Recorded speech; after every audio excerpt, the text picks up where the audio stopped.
In the last video, we added a delete button to our app so we could remove any name from our database with just one click. In this video, we're going one step further. We'll add the ability to update a selected name. So instead of deleting and re-adding it, we can just select a name, type in a new one, and update it directly in the database. Let's start by adding a text input and an update button to our app. With these elements, the user will be able to type a new name and apply it to the selected item in the list. Now let's run the app and see how it looks. You should see a new entry box and a button labeled Update Selected.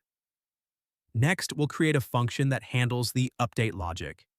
This function gets the selected name from the list, checks if anything is typed into the input field, and then updates the database with the new name. It also clears the input field afterward and refreshes the list so you see the updated value right away. Finally, we connect this function to the update button by adding the correct parameter. That way, when the button is clicked, the function runs. Let's test it out. We can load all the saved names, pick one from the list, enter a new name, and hit Update.